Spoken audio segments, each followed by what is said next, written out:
Voilà, mesdames, messieurs, si vous le voulez bien, nous allons commencer cette séance du conseil, le dernier conseil de l'année. Est-ce qu'il y a des personnes à excuser? Lydie, Nancy et Pedro. Eh bien, non. Oui, voilà. Donc, le premier point de l'ordre du jour, c'est l'approbation du procès-verbal de la séance du 27 novembre 2025. Avez-vous des remarques? Je vais m'abstenir. Comment? Je vais m'abstenir de l'approuver. Il manque des points entiers. Enfin, voilà.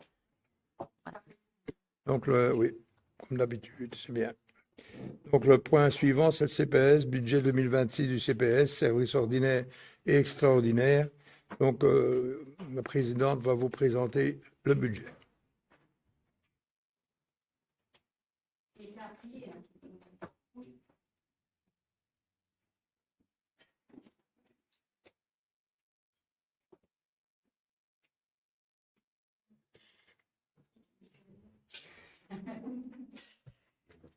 Ah, c'est gentil, voilà.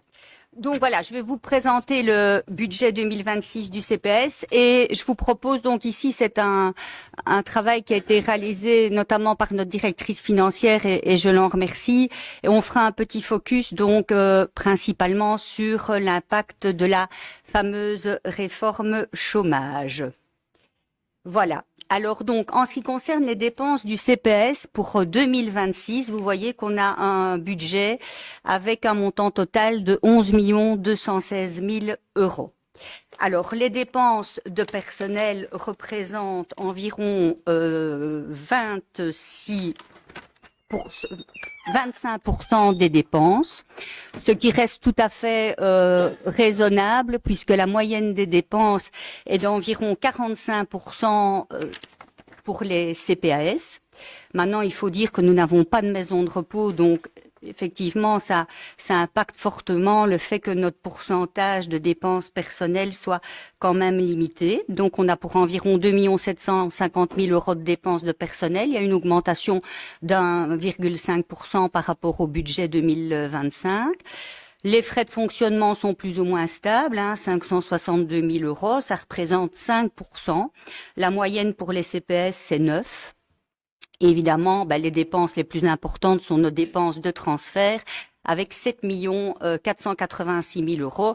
Là, vous voyez qu'il y a une augmentation de plus de 17% par rapport à l'année dernière. Et les dépenses de transfert, dans l'ensemble des dépenses, ça représente 67,5% des dépenses du CPAS. Alors, vous avez les dépenses de dette. Les exercices antérieurs, ça représente quoi? En fait, ce sont les cotisations de responsabilisation que les communes, les pouvoirs locaux doivent assumer. Et donc, nous avons un budget de 11 216 000 euros. Alors, nos recettes, les recettes principales, ce sont les recettes qui nous viennent à la fois du fédéral, de la région et de la commune, puisque nous avons 281 000 euros de recettes de prestations. Donc, pour rappel, ce sont des recettes qui sont liées aux locations des maisons essentiellement à Cudessart, aux tarifs qu'on applique pour le taxi, pour notre service repas, pour notre service lavoir. Les recettes de transfert, elles représentent 10 165 000 euros. Elles augmentent de plus de 15% par rapport à l'année dernière. Et alors, nous avons des petites recettes de dette. Donc ça, c'est les intérêts que l'on peut récolter quand on met des sous sur un compte. Beaucoup de sous. Alors, l'impact de la réforme chômage. Donc, au 31 août 2025, nous avions 282 bénéficiaires du revenu d'intégration. Il faut savoir que depuis une dizaine d'années, le chiffre fluctue. Nous avons eu un pic en 2018 à 400 bénéficiaires, puis nous sommes redescendus d'année en année, et donc au 31 du 8, nous en avions 282.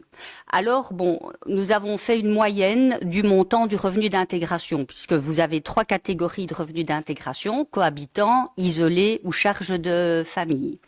Donc, il faut savoir que sur les 282 bénéficiaires, quand on fait la moyenne, c'est comme si on attribuait à chacun un risque d'environ 1 114 euros. Alors, notre budget pour 2025 au niveau du revenu d'intégration, nous avions budgétisé 3 830 000 euros. Il faut savoir que nous avons des subventions quand nous faisons des PIS. Ce sont des contrats que l'on fait avec la personne. C'est un petit peu des droits, des devoirs. Chaque fois que nous faisons un PIS, le fédéral nous donne un subside. Et puis nous avons aussi des subsides de frais de personnel, ce qu'on appelle des frais de dossier. Alors, l'estimation des exclusions chômeurs, les premiers rentrants, donc il y aura 258 chômeurs qui seront exclus, et lors de la deuxième vague, il y en aura 101. Donc ça, c'est figé, ce sont des chiffres de l'ONEM. Alors, les prévisions pour 2026, donc tous les CPS ont eu la même ligne de conduite par rapport donc à des statistiques qui ont été faites par des grands spécialistes. Ça veut dire que nous aurons un tiers, il est prévu qu'un tiers des exclus du chômage viennent frapper à la porte du CPS pour obtenir un revenu d'intégration. Alors, ça se traduit comment? Ça se traduit par 86 personnes qui viendraient solliciter donc le RIS entre le 1er janvier et le 30 juin 2026 suite à une exclusion du chômage. Et par la suite, la deuxième vague, là nous aurions 34 personnes qui solliciteraient le revenu d'intégration. Donc ce qui représente 120 dossiers supplémentaires. Alors je ne vais pas tout expliquer ici parce que c'est peut-être un peu trop spécifique. Mais ce qui est important peut-être de retenir, c'est que vous voyez que le crédit qui avait été prévu pour les revenus d'intégration en 2025, donc de 3 830 000 €, nous reprenons ce crédit puisqu'on se base sur les bénéficiaires actuels, et puis nous venons donc rajouter en fait ce que nous allons devoir payer aux personnes qui sont maintenant exclues du chômage. Ce qui fait qu'on arrive à un budget de revenus d'intégration d'un peu plus de 5 millions d'euros. Maintenant, on est toujours prudent. Ça, ce sont des projections qui ont été faites avec la directrice financière sur base, évidemment, des données qui restent toujours des données qui sont fragiles. Alors, vous voyez, par contre, les recettes que nous allons percevoir, puisque nous avons nos recettes habituelles, c'est-à-dire que le fédéral nous rembourse de 55% quand on octroie un RIS, mais nous allons donc également, nous avons des revenus d'intégration qui sont remboursés à 100%, et puis nous allons être remboursés à 100% pour les exclus du chômage qui sont les premiers rentrants. Nous ne sommes pas remboursés à 55%, mais nous serons remboursés à 100%. Seulement, nous venons d'apprendre que parmi les exclus du chômage, vous avez des personnes qui sont bénéficiaires d'allocations d'insertion, c'est-à-dire que ce sont des jeunes, ils n'ont pas le chômage, ce sont des allocations d'insertion. Et il y en a qui vont être exclus également. Mais là, le fédéral a dit, lorsqu'il s'agit d'allocations d'insertion, on ne vous remboursera pas à 100%. Ça, nous venons de l'apprendre il y a quelques semaines. C'est pour ça que nous avons mis attention en rouge, que là, nous ne serons pas remboursés à 100%. Ce qui est important aussi à remarquer, c'est que vous voyez qu'actuellement, le montant qui est supporté sur fonds propres, il représente 1 629 000 €. Et le montant à supporter sur fonds propres l'année dernière, enfin en 2025, il était d'1 593 000 €. Ce qui veut dire que le coût supplémentaire pour le CPS, dans un premier temps, on verra ensuite que ça se décante de façon différente, mais à première vue, le coût supplémentaire pour le CPS, il est de 36 000 € avec la réforme chômage en 2026. On voit qu'en 2027-2028, les subventions du fédéral vont varier, vont diminuer, donc là, l'impact va évidemment être plus important. Alors, quand on fait l'ensemble des subventions que nous allons recevoir du fédéral en plus, puisque nous allons être subventionnés pour les dossiers à concurrence de 1036 € au lieu de 538, nous allons avoir de nouvelles subventions PIS, ce qui fait qu'au bout du compte, vous voyez au total que pour 2026, uniquement je parle en termes de recettes et dépenses. Pour 2026, nous avons, je vais dire, un montant qui est positif de 47 000 €. Maintenant, ça c'est uniquement pour ce qu'on débourse aux gens et pour ce que le fédéral nous rembourse. Vous voyez qu'en 2027, là la donne est totalement différente, puisque là on va se retrouver avec un négatif de moins 130 000 euros et en 2028 un négatif de moins 148 000 euros. Mais pour 2026, l'impact financier, quand on dit voilà, on va devoir payer X personnes en plus, avec les subventions que l'on reçoit, eh bien, nous sommes en positif. Maintenant, il va y avoir d'autres choses qui vont être mises en place, comme des engagements. Donc, il y aura une répercussion autre, mais ici, je parle uniquement en termes de paiement du risque et subvention de l'État. Donc, ici, petit récapitulatif. Vous voyez, tout compte fait que dans notre budget 2026, les dépenses RIS, ça sera 5 millions d'euros. On a arrondi, hein. Et les recettes, 3 804 000.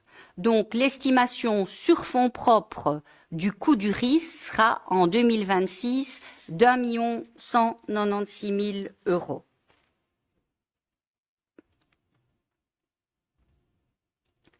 Alors, ce qu'il faut savoir, c'est, je vous l'ai dit, on a appris qu'il y avait non prise en compte des bénéficiaires d'allocations d'insertion dans les compensations financières. Chez nous, ça représente une vingtaine de personnes. Maintenant, nous ne savons pas si ces personnes vont avoir droit aux revenus d'intégration parce que, comme en règle générale, ce sont des jeunes. Si les jeunes sont chez leurs parents, le CPS tient compte des ressources des parents. Donc, ça ne veut pas dire que ces bénéficiaires d'allocations d'insertion, même si elles sont supprimées, viendront solliciter le revenu d'intégration au CPS. Savoir aussi que si on a plusieurs cohabitants qui ont le RIS, suite à une exclusion taux chef de ménage, par exemple, un seul dossier sera subsidié à 100%, l'autre dossier sera subventionné à 55%.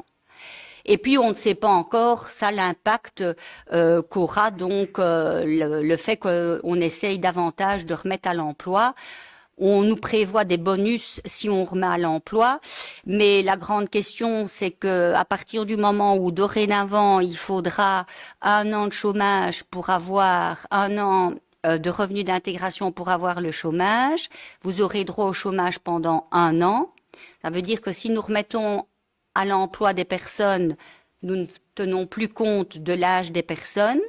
Ils devront tous travailler 1 an pour avoir à nouveau le chômage pendant 1 an, mais si après cette année, ils ne retrouvent pas d'emploi, ils retombent de nouveau au CPS. Donc, on va voir comment tout ça va s'agencer. Alors, l'impact de la réforme du chômage, c'est une réorganisation des permanences et des services sociaux. Donc, on a engagé 2 équivalents temps plein pour renforcer à la fois le service de première ligne, donc c'est le service qui reçoit les personnes quand elles font une demande de revenu d'intégration, et une personne supplémentaire au service insertion. Donc là, qui s'occupe de tout ce qui est projet individualisé d'intégration sociale et mise à l'emploi. Tous les assistants sociaux font les permanences et nous faisons plus de comités donc du service social. On avait un comité ce matin et nous avons eu donc la première personne qui est venue donc solliciter le revenu d'intégration parce qu'elle sera exclue au 1er janvier, un monsieur de 47 ans qui dépendait auparavant du CPS de la Louvière et puis qui a été au chômage depuis plus de 20 ans. Donc voilà, il est exclu et nous prenons déjà les demandes maintenant. On n'octroie pas évidemment maintenant le revenu d'intégration parce qu'on ne peut pas, mais comme ça le dossier est déjà en cours et à partir du 1er janvier, on pourra mettre le dossier en musique. Alors concernant donc toujours le budget ordinaire, donc pour équilibrer notre budget, on utilise toujours, je vais dire notre Badland, c'est ce qu'on appelle le fonds de réserve ordinaire. Donc il a été sollicité pour le solde. On a environ 900 000 euros de fonds de réserve, mais qu'on utilise toujours pour équilibrer les budgets. Donc ici, comme l'autre partie est toujours pour notre budget 2025, on a utilisé le solde ici pour équilibrer équilibrer le budget 2026. Je vous ai parlé donc de cette fameuse cotisation de responsabilisation, avec donc toute la problématique des gens qui étaient nommés alors qu'ils n'avaient pas cotisé. Donc maintenant, on crache tous au bassinet. Donc 112 000 €. Normalement, ce montant-là ne devrait plus trop évoluer pour les années à venir. La dotation communale qui a été majorée de 100 000 €. Donc elle est passée de 3 250 000 à 3 350 000. La dotation communale, elle représente 167 € par habitant. Et la moyenne en région wallonne, donc sur base de l'étude Belfius, c'est 210 € par habitant. Alors, il faut savoir aussi que nous avons plusieurs subsides qui ont été supprimés. Donc, nous avions le subside de la participation socio-culturelle. Ça nous permettait donc d'acheter en règle générale tout ce qui était ticket piscine ou des tickets pour le bowling ou des choses comme ça. Donc, nous n'avons plus cette subvention et nous n'avons plus non plus une subvention pour le tuteur en énergie. Les CPS qui mettaient en place un service tuteur en énergie recevait de la région wallonne 10 000 € par an. Donc, nous ne l'avons plus. Alors, il faut rester correct parce que cette mission-là n'est pas une mission de base d'un CPAS.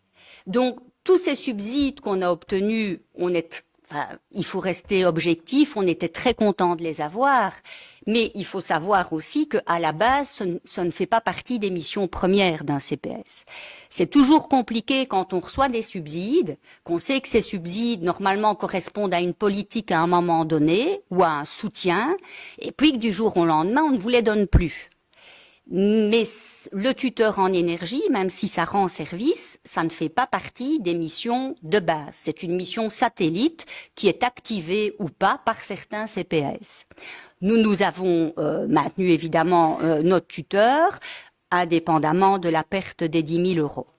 Savoir également que nous avons quand même au sein du CPS une marge de manœuvre politique. Quand je dis politique, c'est dans le sens noble du terme. Ça veut dire qu'au niveau d'un conseil, nous avons par exemple fait le choix d'aider les services d'aide familiale qui gravitent sur le territoire, mais nous avons délibérément décidé d'une enveloppe de 65 000 €. Vous avez des communes qui décident d'une enveloppe de 10 000 €. De 15 000 €. Ici, depuis des années, on a dit c'est une forme d'aide à nos concitoyens qui sont isolés, donc le CPS mobilise 65 000 €. Mais nous pourrions très bien dire on n'en mobilise plus que 40 000 et on utilise le sol pour d'autres activités. Voilà, ça c'est un choix. La même chose, depuis 2-3 ans, on a décidé d'aider à la fois la Croix-Rouge et le Solidarité Plurielle avec le resto. L'assiette du cœur. On donne à chacun des organismes 4 000 €. C'est peut-être pas beaucoup ou c'est beaucoup, mais enfin, on les aide financièrement. Là aussi, à tout moment, on pourrait dire, écoutez, là, nous maintenant, on ne va plus intervenir pour vous aider, ce qui n'est pas le cas puisque c'est prévu pour 2026. Alors, en ce qui concerne notre budget extraordinaire, nous avons un budget extraordinaire de 383 000 €. Pourquoi? Parce que nous avons, je pense, un beau projet pour la commune, qui est le projet JICOT. Donc là, c'est ça qui, évidemment, vient augmenter notre budget extraordinaire, puisqu'il est prévu 250 000 €. Donc ici, c'est un projet que l'on ferait en partenariat, donc, avec la commune et avec le SIAC, donc qui est un service d'action en milieu ouvert, puisque leur constat est que beaucoup de jeunes se retrouvent un petit peu en situation de difficulté parce que milieu familial compliqué, et ils avaient rentré un projet à l'époque, je pense qu'ils s'étaient constitués en ASBL et ils avaient acheté l'ancienne gare de Traigne pour y faire des logements, voilà. Mais le projet n'a pas abouti. Donc ici, ils ont les subventions, ils ont le mobilier, et l'idée, a germé de se dire, tiens, nous avons la maison avenue de la Libération où se trouvait le PCS. elle ne se vend pas, pourquoi est-ce qu'on n'envisagerait pas de la remettre à neuf et de s'en servir pour ce projet afin de permettre à 5 jeunes de pouvoir avoir leur petit logement tout en ayant évidemment un encadrement pédagogique et social avec le SIAC. Donc, on a prévu une estimation des travaux à 250 000 €. Là, un architecte a déjà estimé les travaux. Donc, on avait prévu un financement en 15 ans avec un taux ici qui est indicatif, avec des charges d'emprunt. Donc, le projet coûterait environ 318 000 €. Et nous tablons donc, il y aura 5 cotes avec un loyer de 400 €. Donc, voilà, le projet est tenable financièrement. Et maintenant, on va se lancer dans l'aventure. Voilà. Voilà, je vous ai dit le plus gros. Il faut savoir qu'au niveau du CPS, nous sommes actuellement une équipe de 30... j'ai pas mes lunettes. 32, je pense, 32 équivalents temps plein. Nous avons 3 assistantes sociales au service insertion et 5,5 équivalents temps plein au service social général. Donc, et les 2 services vont être renforcés. Voilà. Vous avez des questions? Quelques observations. Peut-être te remercier pour l'engagement des 2 assistantes sociales, puisqu'il y a 2 mois d'ici, on s'était inquiété au niveau de notre groupe de l'afflux des gens qui étaient en fin de droit. Et tu avais dit, on n'a pas encore pris de décision, mais voilà, on y réfléchit. Pour l'instant, c'est pas budgété, mais je vois que la réflexion a mené à renforcer les équipes, ce qui nous semblait important. Donc, voilà, il faut souligner les actions positives. Te remercier par rapport au projet maison du SIAC, on va dire ça comme ça, aux maisons pour les jeunes, puisque il y a une quinzaine d'années déjà, dans les ancrages communaux, ces démarches-là de réflexion avaient été initiées, mais que la commune n'avait pas trouvé de bâtiment pour pouvoir finaliser le projet, alors que le besoin était déjà identifié. Donc, on ne peut que soutenir cette initiative-là. Néanmoins, ce que on regrette, c'est d'être allé il y a une quinzaine de jours avec M. Copiters visiter la Croix-Rouge, d'avoir obtenu chez eux des chiffres qui nous inquiètent fortement. Les colis alimentaires qui sont distribués n'ont plus les mêmes aides de la part de l'Europe, sont de plus en plus nombreux. Ils bénéficient des invendus des grandes surfaces pour pouvoir malgré tout offrir quelque chose aux familles qui sont en grande difficulté. Leur estimation est que ça va fortement augmenter. Et la collaboration avec le CPS est là, puisque quand on a posé la question le ministre et ses collaborateurs ont posé la question au CPS, ce qui a été répondu, c'est qu'en fait, c'était une collaboration avec le CPS et qu'ils ne donnaient pas de colis comme ça de manière sans qu'il y ait de dossier ou de cadre, et que c'est bien le CPS qui les envoie vers donc les personnes qui sont demandeuses, vers chez eux pour obtenir un colis. Or, dans l'exposé que tu nous fais aujourd'hui au niveau chiffré, tu nous dis que tu donneras 4 000 € comme l'année passée, mais pas plus, alors que les besoins seront plus importants et que les aides des autres niveaux de pouvoir s'amenuisent, voire disparaissent. Et donc, il nous semble, en tout cas au niveau du groupe, que ce budget n'est pas ambitieux, en tout cas par rapport à l'aide sociale qui pourrait être apportée aux personnes fort précarisées dans la région qui vont avoir faim. On le sait, et en tout cas, les chiffres le démontrent à l'heure d'aujourd'hui. Donc, je pense que c'est une des interventions qu'on voulait faire. D'autres remarques? D'autres questions? Oui, bien sûr. Donc, en fait, ici, on a le budget 2026. Merci pour cette présentation claire. Mais ce qui m'intrigue, c'est sur les projets à long terme. Je sais qu'on ne sait pas de quoi l'avenir sera fait, mais on avait parlé du plan stratégique transversal de la commune. Il y en a aussi un au CPS, où là, on indique quel sera l'élan sur tout le mandat des projets politiques, des choix que le CPS va faire, notamment, là, le Code J, tant mieux. Je ne connaissais pas encore ce projet-là. Il n'avait pas encore été présenté, mais j'imagine qu'il était dans votre tête depuis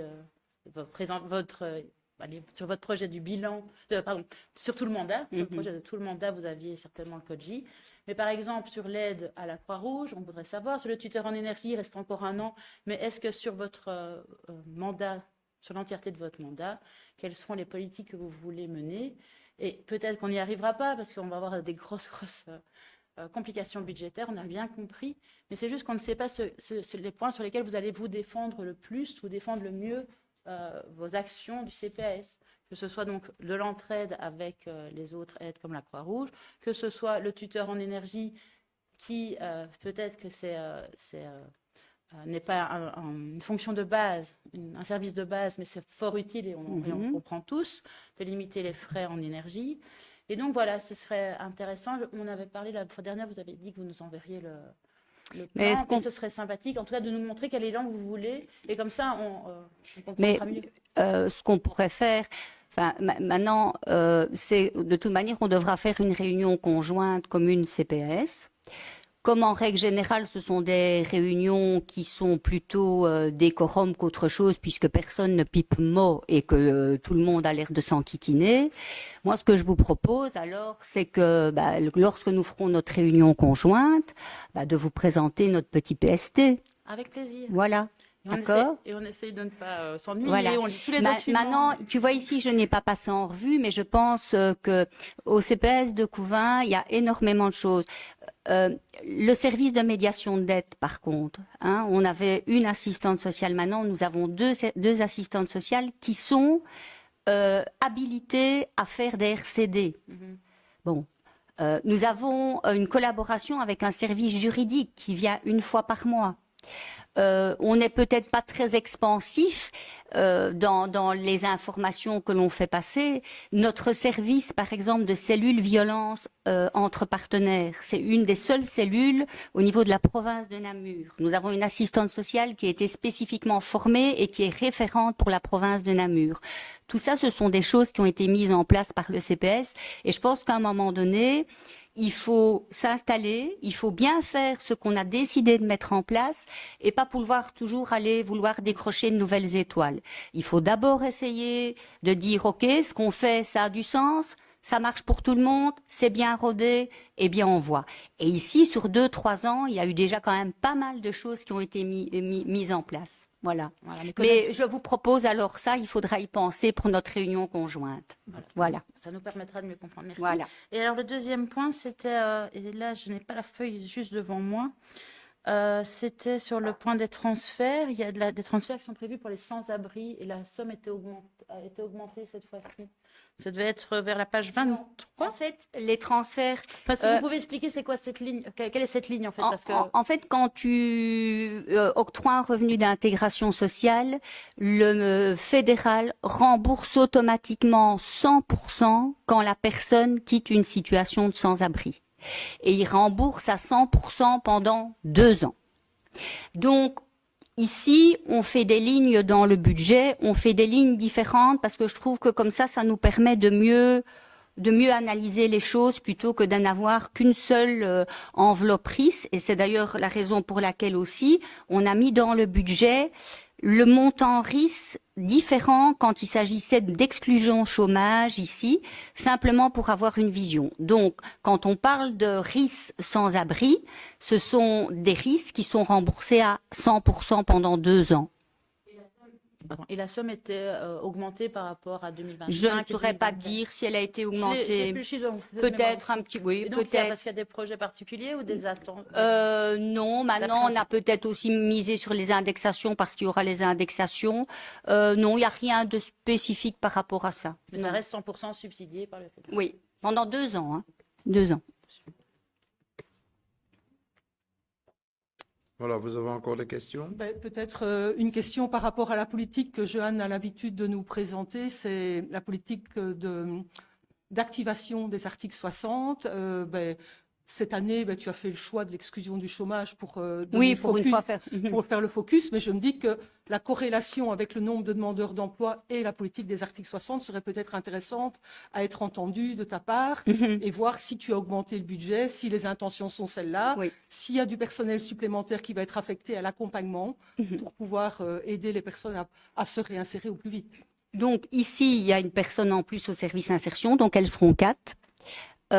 On a prévu, donc elle gère plus de dossiers qu'au service général parce que le travail est différent.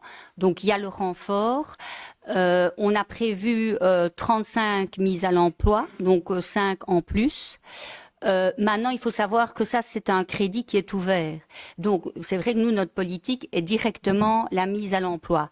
Ce qui peut parfois être une pression pour les services parce que, bon, nous avions comité ce matin. Dès qu'on voit personne, ok, le monsieur est compétent en maçonnerie, il demande le revenu d'intégration parce qu'il vient d'une autre commune. Tout de suite, ce qu'on dit, ok, droit à l'intégration sociale par le RIS, mais en déant les 3 mois, il faut le mettre à l'emploi. Enfin, il faut le mettre à l'emploi. On veut que le dossier repasse en comité et qu'on nous dise voilà pourquoi on n'a pas pu le mettre à l'emploi. Parce que souvent, avant, tu as 3 mois pour faire un projet individualisé d'intégration sociale. Ça voulait dire que tu voyais la personne, tu lui octroyais. 3 mois après, on te représente un dossier en disant voilà, on va signer un PIS avec monsieur qui va être axé, par exemple, sur la recherche d'emploi. Mais alors, voilà. Maintenant, il y a une pression parce que la difficulté, c'est de trouver des partenaires. Et je pense que ce qui est intéressant, on a peut-être un profil en interne qui pourrait faire cette mission, c'est d'avoir un peu un public relation, un commercial, qui aille trouver les partenaires, qui aille trouver les privés, hein, les menuisiers, les boulangers, les restaurateurs, pour leur expliquer bien ce que c'est qu'un article 60, quels sont les tenants et aboutissants, pour essayer de trouver de nouveaux partenaires. Parce que c'est vrai que les CPS qui sont gestionnaires d'une maison de repos, je discutais avec notre directeur financier à Douage qui vient, lui, d'un CPS où il y avait une maison de repos, mais ils ont 50 personnes mises à l'emploi. Mais sur les 50, la moitié est au sein de leur propre maison de repos. Ici, je dois dire qu'on a quand même un bon partenariat avec la IGT et voilà, là il y a quand même une facilité de pouvoir mettre des personnes à l'emploi là-bas. Et puis on va avoir de nouveaux profils aussi. On ne sait pas, on va peut-être tomber sur des profils totalement différents et voilà, peut-être aussi renforcer avec au niveau de la commune, mais comme tu le dis à très juste titre, il faut quand même, on est dans le cadre d'un article 60, ça veut dire qu'à moins d'avoir des personnes qui sont vraiment tout de suite prêtes et qui peuvent se débrouiller seules dans le poste, normalement, il faut un encadrement. Encore une... Oh, pardon, Non. juste un propos encore du service emploi. Est-ce qu'il a des relais aussi et des échanges avec d'autres institutions de mise à l'emploi et d'aide à la formation, etc. Où vous travaillez Le service... à partir de l'article 60 principalement, quoi. Le service insertion. Oui. Mais si tu ne mets pas à l'emploi tout de suite, il y a ce qu'on appelle le PIS. Oui. Mais force est de constater qu'on tourne toujours autour des mêmes partenaires. Le CODEF, l'ASBL Carrefour, le FT Charlemagne, il n'y a pas 50 partenaires. Ça vous allez renforcer peut-être aussi pour la situation qui se complexifie maintenant ou c'est pas... Tu veux dire renforcer vos collaborations avec d'autres institutions de formation de toute manière, il est prévu par le fédéral, avec la réforme sur le chômage, que le Forem, et il y a vraiment un lien qui va être de plus en plus fort entre le Forem et le CPAS. Et Couvain va le faire aussi. Voilà. Merci. Je vois une petite question, un bel exposé, des gros chiffres.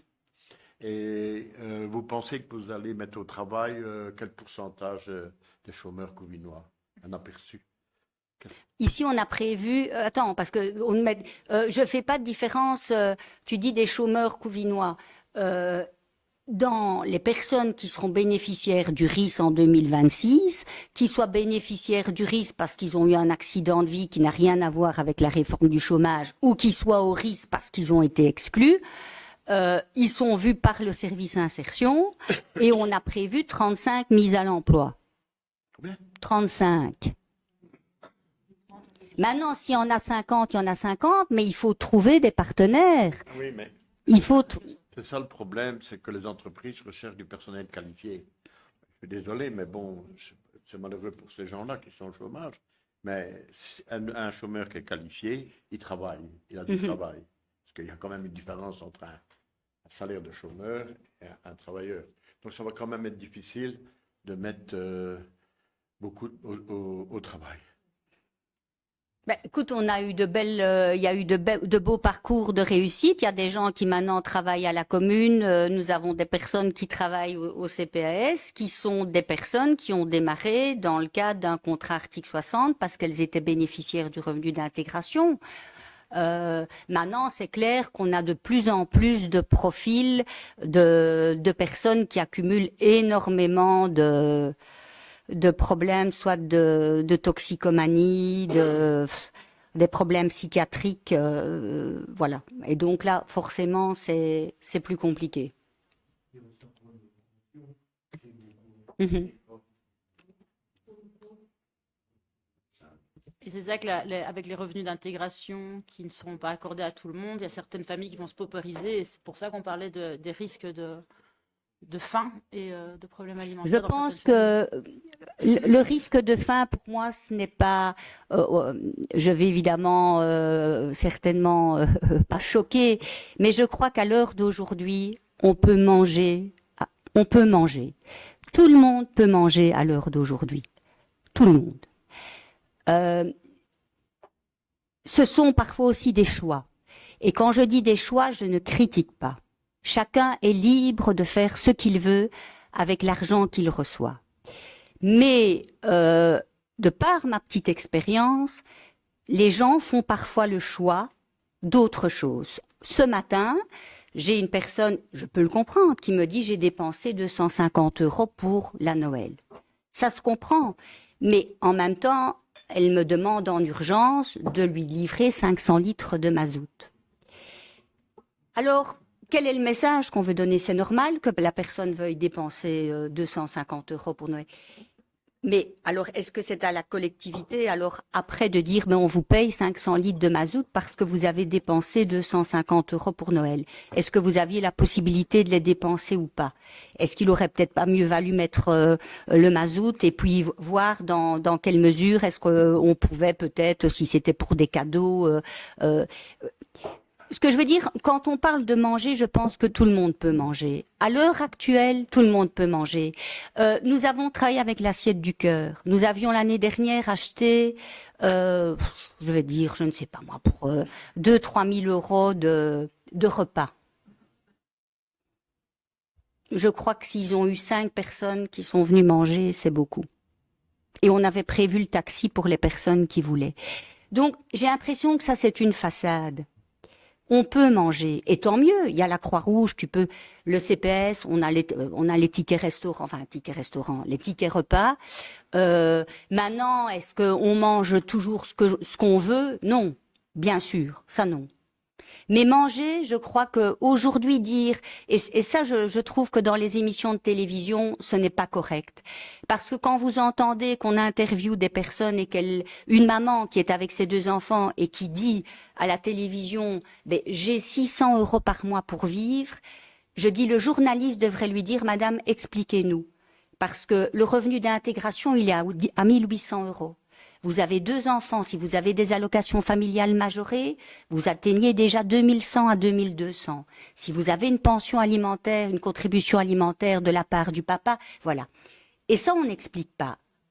Et là, il y a quelque chose qui n'est pas correct dans la manière d'appréhender. Maintenant, on ne mange pas à sa faim, ou peut-être pas toujours. On ne mange pas ce qu'on veut. Mais je trouve que à l'heure d'aujourd'hui, ne pas dire que des enfants ou que des gens ne mangent pas, n'ont pas à manger. Non, mais on sait tous, en tout cas, que la vie est plus chère et que, Oui, lorsque- bien à sûr. chaque fois que les enfants changent de pointure, il faut la paire de Oui, chaussures, mais ça, c'est la pas- paire on de mange pas ces chaussures de chaussures. jean, intérieur, Oui, extérieur. Enfin, je veux dire, les coûts Oui. sont énormes et c'est tout le temps, quoi. Oui, Voilà. voilà. Merci ok. pour ces réponses. Voilà, il y a encore des questions? Pas de questions? On va passer au vote. Qui est pour le budget ordinaire comme il a été présenté? Qui est contre? Qui s'abstient? Et pour l'extraordinaire? Qui est pour? Tout le monde? À l'unanimité. Merci Joanne pour ta présentation. Nous arrivons au troisième point de l'ordre du jour, l'urbanisme. Donc, c'est un abaissement du seuil à 200 mètres carrés pour les projets commerciaux soumis à permis d'urbanisme. Oui. On aimerait connaître les chiffres depuis le 1er août 2024, du coup, à aujourd'hui. L'objectif par rapport à ce changement, donc l'abaissement du seuil à 200 mètres carrés. Et aussi un petit peu savoir le coût d'un permis d'urbanisme et le délai, si éventuellement. Mais c'est dommage, Lucas, que tu n'aies pas envoyé un petit mail avec toutes tes questions. On t'aurait répondu en direct ici. Et cette question-là aurait servi à beaucoup de nos concitoyens. Mis à part le Mais chiffre. on peut le faire pour la prochaine fois ou t'envoyer la réponse à toi personnellement si tu le souhaites. Ok, mais bon, après, je pense qu'abaisser le seuil à 200 mètres carrés, actuellement, dans les circonstances actuelles, avec le commerce actuel, etc., je pense que c'est pas vraiment une bonne idée. Pourquoi? Parce que un indépendant qui a envie tout simplement de s'agrandir et qui va devoir payer un permis d'urbanisme, qui va devoir attendre au niveau du projet, c'est un peu de l'incertitude aussi. Voilà, je pense que faut plutôt encourager l'investissement local que de rajouter des frais supplémentaires de ce genre. Ouais. Mais si mes souvenirs sont bons, ça nous a imposé. Non, C'est une possibilité. c'est un choix On communal. peut laisser à 400 mètres carrés, mais 400 mètres carrés, ça devient quand même des surfaces très importantes et sans laisser de contrôle vraiment sur les implantations au niveau de notre commune. Donc, je pense Ouais, que c'est un après, contrôle voilà. qu'on peut Enfin, garder. 200 mètres carrés, on y est Voilà. très vite. Enfin, moi, par exemple, je vois chez moi, je suis à 70 mètres carrés. Si j'ai envie de m'agrandir et que je dois payer un permis d'urbanisme, attendre, etc., et puis le projet n'est pas sûr, enfin, avoir un délai tout de suite un peu plus long pour le projet, ça peut rentrer dans une incertitude. Moi, je pense que descendre à 200 mètres carrés, c'est encore mettre des bâtons dans les roues d'un indépendant qui a envie de tout simplement s'agrandir. Alors, il y a le petit indépendant et celui qui serait capable de payer un permis d'urbanisme. Voilà, mais personnellement, je trouve que c'est un petit peu exagéré de redescendre, enfin de descendre à 200 mètres carrés. Voilà, tout simplement. Et je pense que tout le monde du groupe pense la même chose. Oui, René. Mais moi, je pense qu'on peut quand même pas faire n'importe quoi au niveau urbanisme. Il y a n'importe quoi et n'importe Mais quoi. non, à un moment donné, ça va devenir du n'importe quoi. Mais Ça se passait quand même bien jusqu'à maintenant à 400 mètres carrés, non? Enfin, il y a eu des difficultés jusqu'à maintenant ou pas? pourquoi? Non, il n'y a pas de difficulté, mais c'est une option qui a été ouverte, qui n'était pas ouverte avant, donc on l'active, c'est tout, S'il n'y a pas de simplement. difficulté, c'est qu'on ne fait pas n'importe quoi. Non, mais on va peut-être être amené à des centralités, déplacées. Et voilà, c'est vraiment pour garder un contrôle. Je pense que Je crois que il c'est n'y a aussi pas vraiment de Oui. surface de nouvelle implantation, hein, parce que tu parlais d'agrandissement, mais je pense pas que ça rentre dans ce cadre. C'est des nouvelles implantations Ouais, qui mais demandent un oui, permis oui, pour oui. une Quand je dis affectation agrandissement, c'est d'une surface agrandissement commerciale. hein. de la société, autre. Oui, mais non, Voilà, parce que ça ne demande pas un permis. Là, c'est l'implantation d'une surface, d'une affectation, d'une zone Ouais. pour une surface commerciale. Donc, ok. voilà, c'est pour les nouvelles. Donc non, c'est pour garder un bon contrôle. Parce que pour moi, je partage pas ton avis et je pense que le collège non plus. 200 mètres carrés, ça reste quand même une surface importante pour une nouvelle Mhm. implantation. Quoi. Ok, Et c'est bon. surtout avec le schéma de développement. On va quand même devoir avoir une mainmise plus importante. Voilà. Et puis Lucas, imagine que un indépendant débarque chez nous et sur 200 mètres carrés veuille installer une onglerie, par exemple. Mhm. Tu vois? La commune a un droit de regard et elle pourrait éventuellement faire obstruction à son projet pour protéger ceux qui sont déjà en place. C'est un peu l'idée. Ouais, mais ça c'est un peu des carabistouilles, hein, excusez-moi, mais Ça fait penser à la protéger Covid-19 ceux et aux qui sont déjà marchands en de lunettes et place. de chaussures. Hein. À l'heure actuelle, on ne protège pas ceux qui sont déjà en place et ceux qui veulent s'implanter. Mais bon, personnellement, moi j'exprime mon avis, l'avis du groupe. Et voilà, moi j'aimerais quand même connaître les chiffres, donc si j'enverrai un mail. Tu peux envoyer un mail à l'urbanisme directement. J'ai pris note, je t'enverrai un mail avec Ok. les Voilà. données. Mais Merci. par contre, les données chiffrées, je n'ai pas bien compris ce que tu souhaites comme chiffre. Mais les chiffres fait de, demande les de demandes nouvelle de affectation. permis d'urbanisme de 2024. De surface commerciale, quoi. Ok, ça va. Merci. Il y a aussi un permis d'exploiter aussi qui rentre en ligne de compte.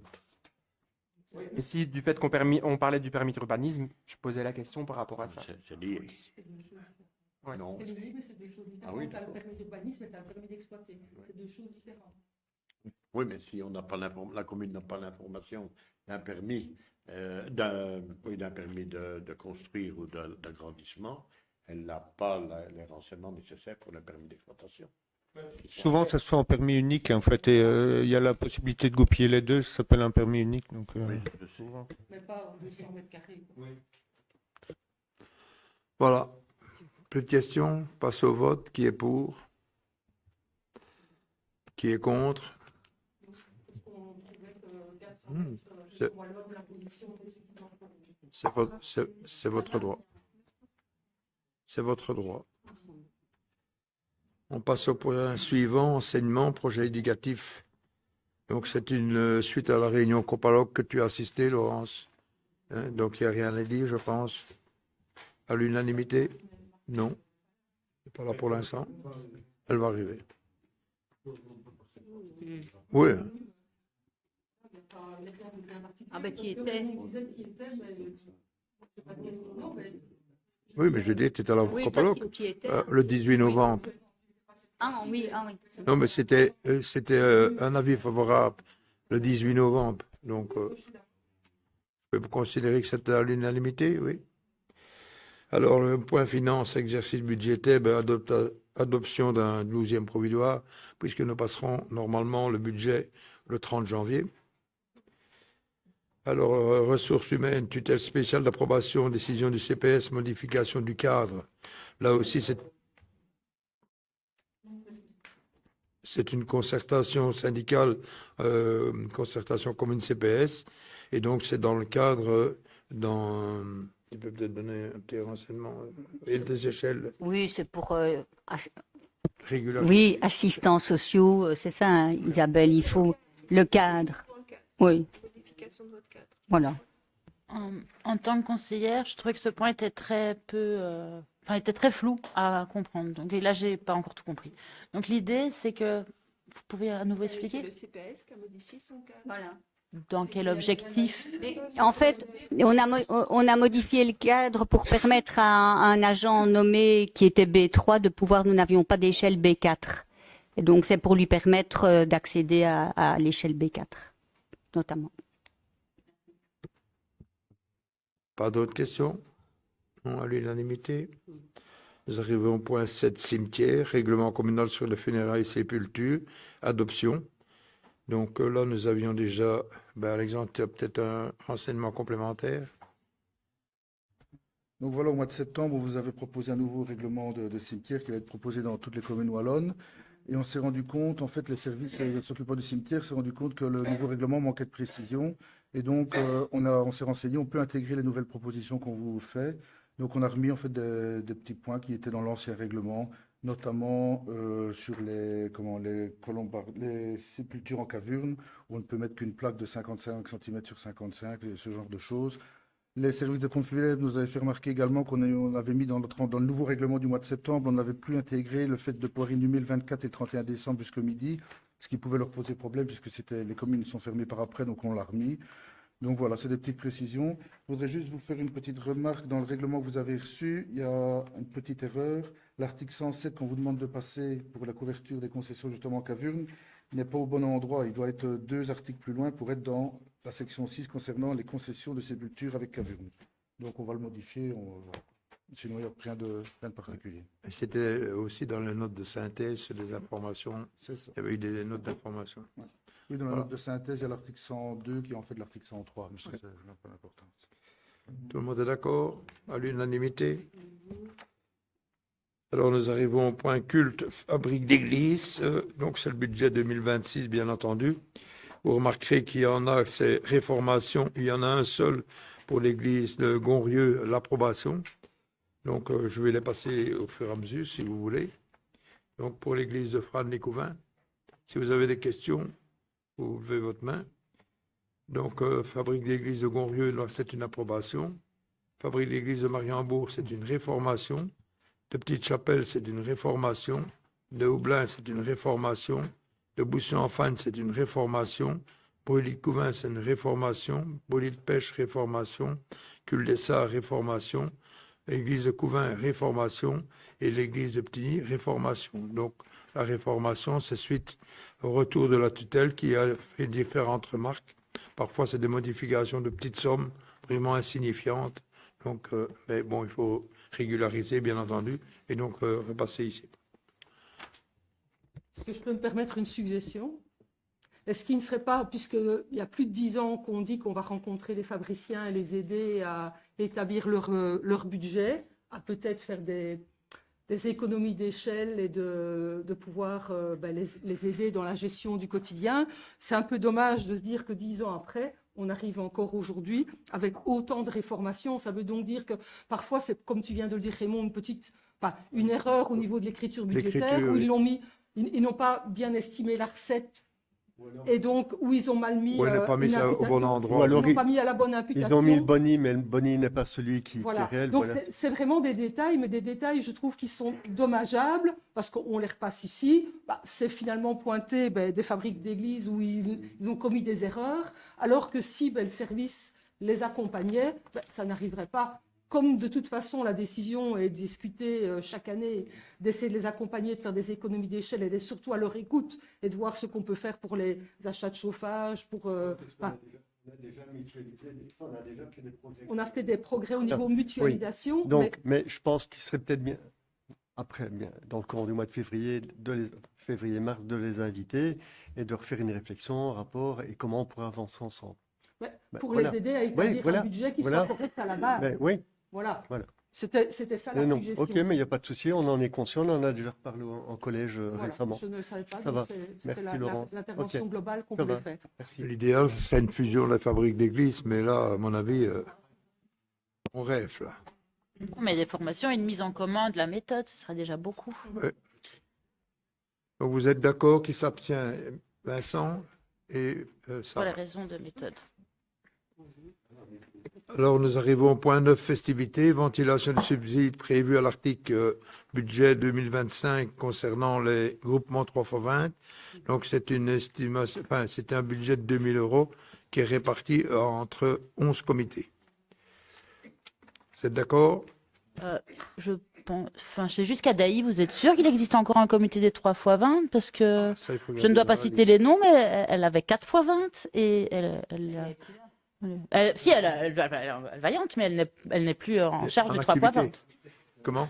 Non, elles étaient deux, elle et sa voisine, et je pense que toutes les deux ont cessé. Donc, ce serait intéressant. De toute façon, je pense qu'il faut un rapport d'activité. Il faut un rapport. Elles vont arrêter. C'est ma grande-tante. Ah ben voilà, charmante. Chaque groupement remet un rapport d'activité. J'en ai reçu un pas plus tard que ce matin, effectivement. Oui. Ah non, je ne sais pas. Non, je crois que c'est petit. Alors, il faut relancer les nouveaux 3x20. C'est même pas de Daï, c'est de Pêche. Notre ancienne. Oui. Alors, le point suivant, c'est la répartition des subsides alloués aux associations œuvrant dans le domaine socioculturel. Là, c'est des sommes bien précises. Donc, par contre, par exemple, pour le 404, c'est 5 500 €. Pour les LE, c'est 3 000 €. Info Jeune, 4 000 €. Le SIAC, 3 300 et le CRAC, 4 000 €. Voilà. Tout le monde est d'accord, je suppose? Oui. Alors, la jeunesse, répartition des subsides alloués aux différents comités de jeunesse de l'entité. Donc, c'est une répartition de 10 000 €. Il y a 13 comités. Ça veut dire que les 13, chacun va toucher 769 €. Oui, on a doublé. Juste une petite précision. Les années antérieures, c'était 5 000, je pense, qu'on répartissait. cette année, vous avez réussi à dégager du budget supplémentaire et c'est bien pour les comités de jeunesse. Mais quand on avait discuté au conseil communal du mois de juillet, demandé par nous, demandé par l'opposition, il avait été envisagé d'aider les jeunesses par rapport au contrôle des chapiteaux, des scènes qu'ils mettraient ou autres. Et donc, j'imagine que les 10 000 € que vous avez eu aujourd'hui permettent une prise en charge d'aide s'il y avait un contrôle qu'ils devaient prendre en charge avant une festivité et que c'est ce qui justifie les 700 et quelques euros plutôt que les 350, 400 des années antérieures. Pas spécifiquement, parce que ça c'était établi au budget, donc c'était ma volonté. Comme je les incluais plus dans les fêtes de la musique, les comités de fête et jeunesse, on avait prévu de doubler leur subside automatiquement, donc ça n'a pas été fait. Concernant tout ce qui est contrôle, il y a une grosse réunion fin janvier, j'ai plus la date, hein, mais qui est prévue avec l'ensemble des comités, où les Planus prépareront vraiment une aide et un support pour la procédure à suivre et idéale leur festivité. Par contre, au niveau du budget, je pense que non, je ne sais pas, on prévoyait peut-être une formation des agents pour contrôler les scènes, enfin les podiums d'une certaine hauteur, mais voilà, ça c'est Il y a le encore conseiller en en prévention réflexion. de la commune aussi qui va pouvoir peut-être aussi aider. Pas spécifiquement pour le contrôle des scènes, je pense pas qu'il est agréé pour ça. C'est une agrégation spécialisée, donc ça Oui, faudra pour envoyer en l'ensemble de la formation. festivité, oui, Et il faut pour la encore festivité. que l'agent souhaite prendre en charge la responsabilité. Donc ça c'est encore débat, mais voilà, c'est en réflexion. Oui, parce que les montants Vinsaut ou autres de contrôle, ça coûte quand même relativement cher. Et je sais que on ne veut pas se mettre en difficulté par rapport aux responsabilités communales, mais que de ce que j'avais compris en juillet, il y aurait des surcoûts pour les jeunesses qui organisaient, qui prenaient des infrastructures en charge. Donc j'avais fait cette déduction-là par rapport au montant qui augmentait, donc ce n'est pas ça, c'était bien ta volonté suite au fait de la musique et à leur non-sollicitation. Voilà, merci. Donc voilà, le point suivant, c'est PLANU, planification d'urgence, adhésion à la centrale d'achat du SPF intérieur pour l'utilisation de B-Alert. Donc là, c'est vraiment un outil utile qui sert donc dans les 5 disciplines en cas d'événements qui sortent de l'ordinaire. Comme je vous l'ai peut-être dit, ou je l'ai dit à certains, nous étions 2 communes de la province de Namur à ne pas avoir adhéré. C'est une somme de plus ou moins 1 000 € d'abonnement. Et donc, nous avons régularisé cette situation. Ça sert surtout pour le bourgmestre en cas de catastrophe, inondation, incendie, ou des histoires comme ça. Donc, il y a effectivement un abonnement d'environ 1 000 €, mais il y a aussi, si j'ai bien lu, une cotisation de 55 cents par habitant.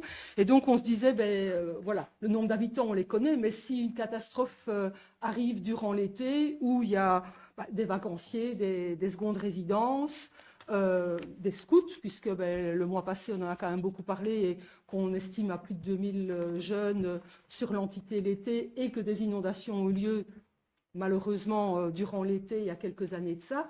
Est-ce que les 55 cents à payer seront redevables juste pour le nombre d'habitants ou par rapport au nombre de bornes GSM qui vont être, vont être contactées ce jour-là? Voilà. Donc, c'est une question qui n'est pas dans les pièces, auxquelles je n'ai pas de réponse, et je me dis que c'est peut-être important de pouvoir avoir cette information-là. On pourra peut-être donner des informations complémentaires en 2026, tout simplement parce que les personnes qui s'occupent de ce service-là vont prendre contact avec nous. Et donc, voilà, dans le contrat, je ne sais pas si c'était indiqué, je ne pense pas. Dans le contrat, moi, je vois 55 cents, mais je me suis dit, voilà, tout dépendra du moment où l'alerte devrait être donnée. Ouais, mais il y aura une réunion sur place, donc avec les 5 disciplines, comme je dis. Les 5 disciplines, c'est les pompiers, l'ambulance, la police, la planification d'urgence, donc ça c'est, et puis alors l'information. Ça, ce sont les 5 disciplines. Et donc, dès que j'aurai eu une réunion où j'aurai plus d'informations, je peux vous donner. Revenir vers nous. Revenir, voilà. C'est ça. Merci. Notez si tu veux bien, Isabelle. Alors, nous arrivons au point accueil extrascolaire. Ça tombe bien puisque notre Edwige vient d'arriver. Donc, concernant la TL, rapport d'activité 2024-2025, plan d'action annuel, plan de formation 2026, validation de la CCA. Voilà, il y a des questions? Non? Il y a eu une CCA où tu étais présent. Oui, c'est ça, c'est ce que j'avais dit. J'avais dit que tu étais à la CCA. Donc, Moi, je vais voilà. poser les questions à la CCA, Ouais. mais peut-être que d'autres Ouais. ont des questions à poser. Ouais, c'est une prise d'acte, hein, Et de c'est toute une façon, c'est le communication, rapport d'activité, oui. Oui, communication. Donc, Même le plan d'action, c'est une. même chose pour le point 24, décision d'agrément du programme clé et des opérateurs d'accueil extrascolaires, octroi de la subvention comme opérateur d'accueil extrascolaire pour les écoles fondamentales communales. Donc ici, c'est une prise d'acte aussi. Voilà, ben, le programme clé est revenu avec une annotation favorable, avec des petites choses à revoir pour certains établissements scolaires. Donc voilà. Pas de questions à l'unanimité? Nous arrivons au point 13, gestion des salles. Donc, il y a quelques points. Je vais dire d'abord pour l'approbation de la convention de gestion d'une salle communale entre la ville et le gérant de la salle communale Saint-Victor. Pas de questions? On n'a pas trouvé le ROI dans les pièces. Enfin, en tout cas, les pièces qui étaient sur Emilio. Et donc, comme il est fait état du ROI dans les conventions, pour certaines choses avec les gestionnaires de salles. Oui. Donc, c'est un petit peu ça. C'est là que se règlent les choses avec le gestionnaire de salle, je suppose, dans les Ouais, ROI. là, ici, nous, on passe vraiment la convention avec le gestionnaire de salle. Après, le ROI, ça gère un peu plus l'utilisation et les locations des citoyens vis-à-vis du gestionnaire. C'est les questions, Donc, c'était par l'ensemble, rapport aux prises pour l'électricité, l'eau et ce genre de choses, quoi, en fait. Comment ça fonctionne Oui, mais réellement. ça, c'est ce qui est répercuté au niveau des locataires. Donc ça, c'est vrai que c'est des prix avec charges incluses qu'on avait définis dans les redevances le mois passé. Et donc, c'est charges incluses. Avec possibilité dans le ROI, s'il y a vraiment consommation abusive avec relevé, qu'on peut enlever de la caution. Ça avait été évoqué, mais ça, je peux vous transférer le ROI, mais je pense qu'il était peut-être dans les PV de collège, mais je vous transférer le ROI si vous voulez. PV de collège, j'ai pas vu, mais en tout cas, dans les milieux, j'ai pas trouvé. Vraiment ce qui lie la commune avec les gestionnaires, après ce qui se passe entre les gestionnaires et... Donc, chaque salle aura un ROI spécifique, c'est ça? Ben, Ok. c'est un ROI de base avec une annexe spécifique à chaque salle. Ok. Mais ça, je peux vous le transférer, mais ça, c'est vraiment, enfin, voilà, c'est entre le gestionnaire finalement, mais ça a été établi par la commune. Et je pense que c'est passé en collège, mais je peux vous le transférer, il n'y a pas de souci. Ouais, ça va, super. Ça va. Merci. Et autrement, oui, toutes les salles, c'est la même convention, avec les noms forcément qui changent. J'espère qu'André a vu qu'on a correctement nommé la salle haute, non, Merci la salle de Jean-Charles. l'hôtel de ville et la salle de l'Arsenal. Merci Jean-Charles. Et juste une petite modification pour Presgo, il faut changer le nom par rapport à celui, parce que voilà, on a pris les deux personnes premières à la banque Carrefour, mais au moniteur, enfin voilà, faut mettre la secrétaire. Donc voilà, il y a un changement de nom dans les conventions. Voilà. Je voulais juste souligner que le groupe écologique appréciait le travail de clarification et d'organisation des salles que faisait Léchevin. Monsieur Léchevin, merci. Voilà, donc je vais passer les noms des salles. Saint-Victor, vous êtes d'accord? Salle de l'Aubligneux, vous êtes d'accord? Salle de Boussy-en-Fagne, vous êtes d'accord? Salle communale d'Elleux, vous êtes d'accord? Salle communale de l'Arsenal et de l'Hôtel de Ville de Mariembourg, vous êtes d'accord? Salle communale de Liron-d'Igourdi et salle de la Cure. Alors, vous êtes tous d'accord pour... Voilà, donc la séance publique est terminée. Aujourd'hui, je n'aurai pas d'informations à vous donner, mais la dernière fois, une question avait été posée qui a attiré mon attention. C'était la question concernant le coût vérité. Alors, j'ai demandé à Claudie de bien vouloir nous expliquer ce que c'était le coût de vérité concernant... Merci. Au niveau des déchets, donc on doit respecter un coût vérité entre 95 et 110. Donc en fait, on regarde aussi, c'est au niveau des dépenses. Donc on a regardé les dépenses. Donc on avait une dépense de 1 42 363 euros. Et au niveau recettes, on avait 978 339 euros. Ce qui nous amène dans la coût-vérité 93,86 euros. Pour cette raison, on a dû augmenter le taux de couverture.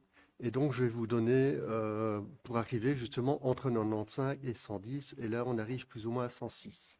Donc, en fait, dans les taux variables, donc au niveau des kilos, donc en kilos, donc on est passé à 0,30 au lieu de 0,25.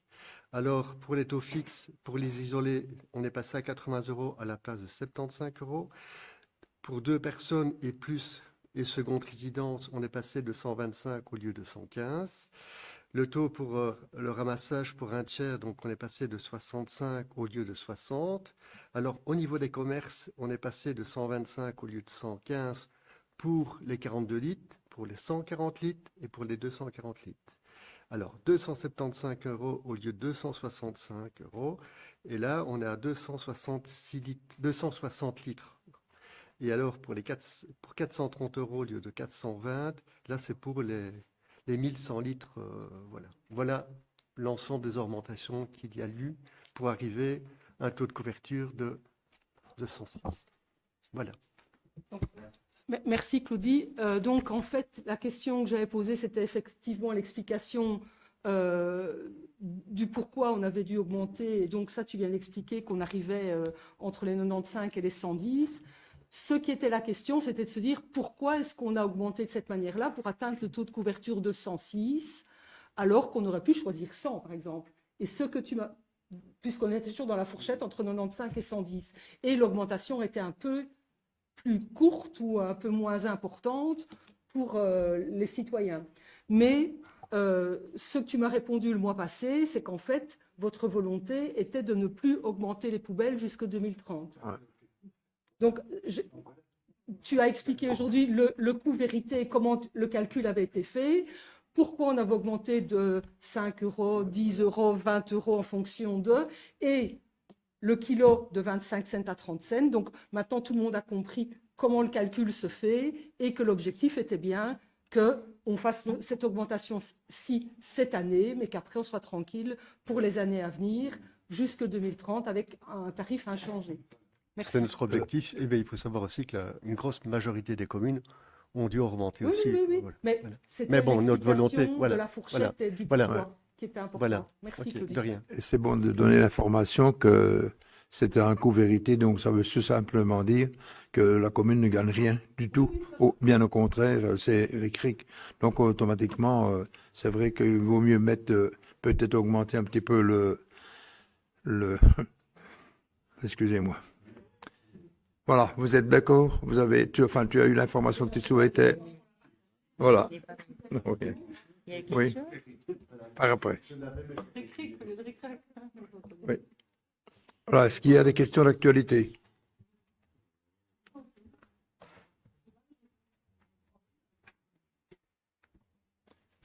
J'avais une question, je peux dire une petite question parce qu'après on va me... Hein. Donc j'avais une question par rapport au sapin. Alexandre, je te remercie de m'avoir, d'avoir fait le nécessaire pour m'avoir déposé un sapin le lendemain de mon mail.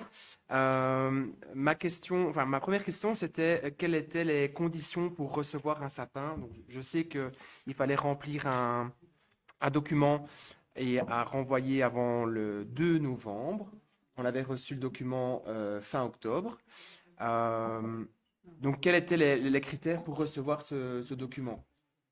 Les critères exacts, je ne les connais pas comme ça, mais ça, je peux te les envoyer. En fait, ce qui se passait, c'est que les autres années, on mettait des sapins devant tous les commerces, et parfois, ils n'étaient pas décorés. On trouvait ça dommage. Donc, cette année, on a demandé aux commerces, vraiment ceux qui étaient intéressés de le décorer, de nous demander un sapin. Ils en ont tous reçu. Mais ceux qui étaient en retard, toi, tu n'étais pas le... Il y en a d'autres aussi. On avait fait une liste, et peut-être que dans cette liste, on a oublié des personnes. Ça, c'est pas... On va un peu l'adapter pour l'année prochaine, parce que j'ai eu quelques remarques sur certaines organismes qu'on a oubliées. Mais la volonté, c'était vraiment de distribuer des sapins en étant sûr qu'ils soient décorés, quoi. C'était ça la volonté. Et donc, on est d'accord que c'est sur toute la commune de Couvin? Oui, oui. D'accord. Et est-ce que les chambres d'hôtes font partie d'un commerce? Les chambres d'hôtes, on ne les avait pas considérées comme commerce. Pourtant, elles payent des taxes communales, comme un commerce normal. Mais on ne les avait pas On les a pas considérés. Ok. Peut-être les prévoir pour l'année prochaine? Soit pour... voilà, Ça peut se faire, service travaux. Oui, il faut aussi qu'on voie un petit peu exactement le nombre de sapins qu'on a distribués cette année par rapport à ce qu'on avait commandé, voir s'il y a la possibilité de le faire. Mais ça, c'est un truc. Moi, c'était le retour que j'avais, c'était que certains commerçants n'avaient pas reçu, mais comme tu me dis que c'est la première année que ça se fait par liste. C'est la première année que ça se fait comme ça, donc voilà, c'est peut-être été pris en dernière minute, enfin pas en dernière minute, mais ça aurait pu être pris plus tôt ou avec un peu plus de délai, quoi. Ok, merci. Question suivante. On se voit demain en conseil de police et il y a du matériel qui est déclassé demain et qui passe au conseil de police. Et je m'étonne parce que je ne vois jamais passer ce type de déclassement ici à la commune. Or, ben, il y a du matériel aussi qui parfois n'est plus utilisé et qui pourrait peut-être être déclassé. Et je me demande si cette procédure communale existe, tout simplement. Oui. C'est certainement sur le site de la police, mais on peut lui demander qu'elle le mette sur le... Non. La commune. Ah, bah, Tu as une taupe au sein du Excuse-moi. collège, parce que je pense qu'on en a parlé là plus tard, il y a 15 jours, mais voilà, mais donc sans prévision. Voilà. J'avais mal compris, excusez-moi. Ben, moi, c'était une question d'opportunité parce que j'ai lu le conseil de police et que je me suis dit, ah, c'est vrai, à la commune, on ne le fait jamais. Donc, tant mieux si la réflexion est menée au niveau du conseil, enfin, du collège et du conseil prochainement. Oui. On le fait. On va le faire. On va le faire. Et alors, la deuxième chose, c'est une demande qui avait déjà été formulée il y a de ça plusieurs mois. En fait, au croisement entre la rue Dauphine et le boulevard du Fort, si vous vous souvenez, il y avait une haie qui était là en buis. Et suite à la pyrale du buis, on a dû l'arracher. C'est une haie qui était communale. Mais rien n'a été replanté là-bas et il n'y a pas eu d'aménagement, ni de gravier, ni d'aménagement pour empêcher les voitures de se garer. Et donc, ben, au marché de Noël de Mariembourg, malheureusement, ben, des gens se sont garés là-bas et c'est vraiment dans un état lamentable, c'est fort boueux en tout cas. Et donc, la personne qui habite à ce croisement demande s'il est possible de les mettre du gravier ou de faire un petit aménagement. Une plantation peut-être ou une décoration peut-être, plus du buis puisqu'on sait que ça c'est pas recommandé dans la région. Et on sait aussi que ben, le marronnier apporte de l'ombre au-dessus de la maison et que donc ce serait difficile que la repousse se fasse correctement, mais en tout cas ben, que ce soit un peu plus propre quoi, si c'est possible. Merci beaucoup. Merci beaucoup. Et alors une deuxième question par rapport à Mariembourg, là aussi ben, suite au marché de Noël de Mariembourg. Plusieurs riverains m'ont interpellé par rapport à la réflexion qui avait eu lieu il y a de ça 3 ans maintenant, je pense. C'était le plan de mobilité, la réflexion au niveau de Mariembourg. Et donc, moi, je n'ai pas de recette, mais on s'était réunis à la demande de Régis et à la demande de Frédéric pour voir un peu à Mariembourg ce qui pourrait être envisagé, les sens uniques, les boulevards, enfin bon, des aménagements comme ça. Mais il se fait que ce week-end-là, il y avait énormément de voitures garées dans tous les sens et que donc les gens ont demandé, tiens, où en est le plan de mobilité, que j'ai dit que je poserais la question en conseil communal. Donc voilà, j'en suis là. Le plan de mobilité, on en a parlé à la réunion citoyenne de Mariembourg, la première réunion citoyenne de Mariembourg au mois de mars. Et ils étaient tous d'accord de surtout ne rien bouger à Mariembourg et de tout laisser comme ça. En tout cas, les gens qui étaient là, c'est l'écho qu'on a eu. Mais il n'y avait personne de votre groupe à cette réunion. Et voilà ce qui est ressorti. Donc, moi, je n'avance pas. Il y a un avis défavorable de la police. Il y a quand même pas beaucoup de choses qui nous montrent que les Mariembourgeois veulent avancer là-dedans en plus. Donc, je te dis, à la réunion citoyenne, c'était surtout ne toucher à rien. Donc, je peux imaginer au niveau du boulevard que c'est compliqué, mais en tout cas, la rue Dauphine, il y a pas mal de garages et de gens qui se plaignent parce que les voitures se garent devant chez eux, donc ça crée des tensions entre riverains. Il n'était peut-être pas à la Réunion, ça je n'en sais rien. Et à la rue d'Arscott, là où il y a des commerces, là aussi les gens se garent un peu n'importe comment pour pouvoir aller au plus court. Et donc ces deux rues-là, on avait mené une réflexion à un moment donné, ces deux rues-là en tout cas, mérite une attention particulière au niveau du parking. Voilà, le reste, ça vous appartient. Il est évident qu'il faudrait aussi penser à des parkings de délestage, mais ça aussi, on en a déjà parlé à différents moments pour permettre que les gens puissent se garer quelque part. Mais voilà, moi, je reviens sur le plan mobilité. On pourrait revenir et en discuter à un autre moment, mais en tout cas, les deux rues-là posent de réels soucis. Voilà.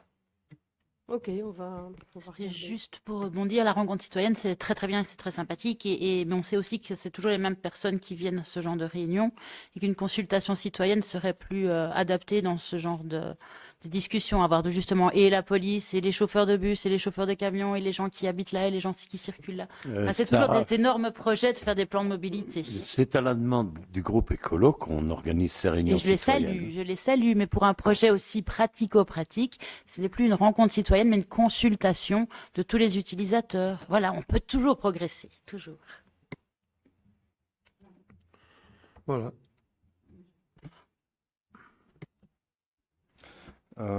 Question, qu'en est-il de la fin des travaux pour le réaménagement de la passerelle La Gare de Mariembourg? Ils sont en train de faire une passerelle pour remplacer l'ancienne, une passerelle qui serait facultative, mais est-ce qu'on a déjà, je vais dire, un créneau pour savoir quand est-ce que les travaux seront terminés? Oui, d'abord, on a eu des réunions avec Frédéric, la SNCB, nous avons Infrabel.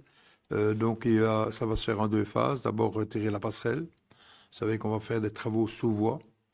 Et pour faire les travaux sous voie et en même temps le rehaussement des quais, il va falloir, à un certain moment, ils ont proposé de fermer le passage à niveau pendant 15 jours.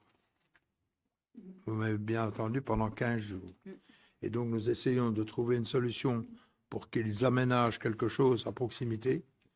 Même si ce n'est pas, mais au moins que les véhicules peuvent les voitures, les camions, là, ils ont une autre solution par Rolly, mais pour l'instant, on est toujours en négociation à ce niveau-là. Mais c'est au mois de février 2026. C'est ça, hein, Eric? Oui, c'est ça. Merci. Alors, la deuxième intervention, ça c'est pour Alexandre. Rue du Paradis, Géronsard. En face des établissements Piron, suite à la pose de la fibre optique, ils ont arraché une borne incendie et il y a une fuite. Donc la borne n'existe plus et il y a une fuite d'eau. Ça, c'est une première intervention. Et un peu plus loin, sur la même rue, en face des bureaux anciennement Maître Walgraf, aussi, ils ont passé le câble à travers la route et la route est défoncée. Est-ce qu'il n'y a pas moyen d'aller mettre de l'ampèrement style 0,56? En fait, il y a une tranchée là et une tranchée un petit peu de plus loin en amont. Suite aux travaux comme ça faits par Proximus, l'INASEP, enfin les Oui, impactants comme ça, en fait, ils sont obligés de nous prévenir quand ils font la tranchée. Comme ça, nous, après, on a un suivi de la tranchée. Si elle se détériore, ils doivent venir la refaire. Donc, on va leur envoyer un courrier Ok, ça va. préparer la traversée. Merci.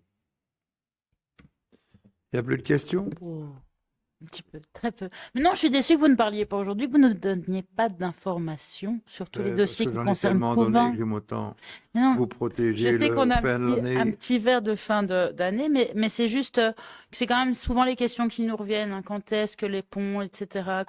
Que devient le Bercet? La dernière fois, on a appris pour la Maison de la Forêt qu'elle changeait de volume, d'ambition.